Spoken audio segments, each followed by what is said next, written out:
Hi, Rep Bayless with the Processing Point here. Welcome back. Today we're going to take a look at whether or not PayPal is the right fit for your online credit card processing needs. So where I'd like to start is simply with, what is PayPal?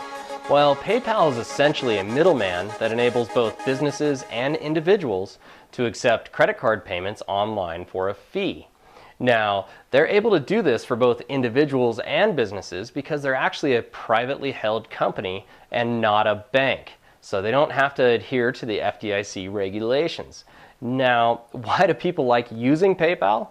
Well, first reason is, obviously PayPal is one of the most recognizable payment collection methods online. They have a great name, everybody recognizes it. The second reason is, it's incredibly easy to set up an account. With just a few keystrokes, you can be up and running and accept payments online for either personal use or for business use. Third, no credit check. Like I mentioned before, since they don't have to adhere to FDIC regulation, they make up their own rules and regulations, and they do not require a credit check to accept payments online. And finally, if you want to sell anything on eBay, it's almost an absolute necessity to have a PayPal account because they are under the same ownership umbrella, so PayPal is the preferred method on eBay. So what does PayPal charge? Let's take a quick look at their basic level of service fees. So here we have PayPal's fee schedule for a basic service level account. And they have it broken down by how much dollar volume you do per month in transactions.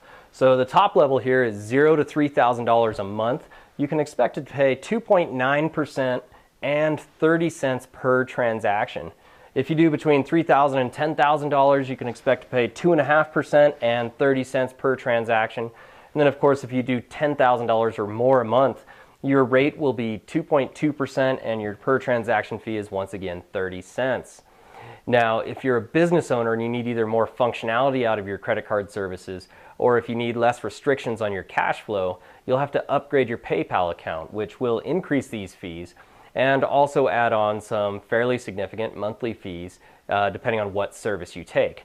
So it is noteworthy to understand that most competitive merchant service providers can actually provide you not only the functionality to process credit cards online, but all the tools that you need to do so at an average rate of about 2.3% overall. So 2.3% would include any monthly fees, any transaction fees, along with your rate.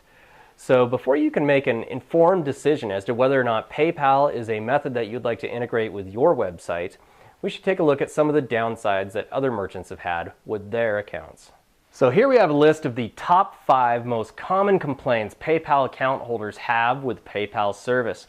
Now the first one, chargebacks. What that has to do with is PayPal's policy on chargebacks or customer disputes. When a customer purchases something through your PayPal account, the funds that come off their card are actually funded to PayPal and not directly to you, which means that PayPal has control of that money. Now in the event of a customer dispute or a chargeback, PayPal has the right to freeze any and all funds that are in your PayPal account. And those funds are frozen until the dispute or chargeback is resolved.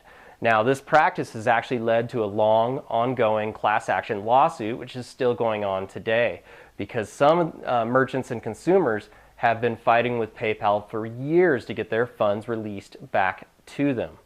Now number 2, service. This is the number 2 most common complaint, is that PayPal service is impolite and incredibly slow.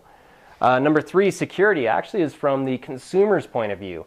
Now there is no other payment collector out there who has more scams under its name or has been hacked more often than PayPal, so some consumers are very leery of using PayPal's Pay service. Number 4, buyer protection. PayPal has a very strict buyer protection policy, which means that they don't always have their sellers' best interest in mind. And number 5, FDIC. Since they're not a bank, they're not supported by or under the regulation of the FDIC.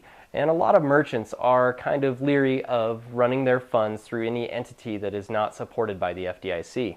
So what does this all mean to you, and should you use PayPal's service? Let's take a look.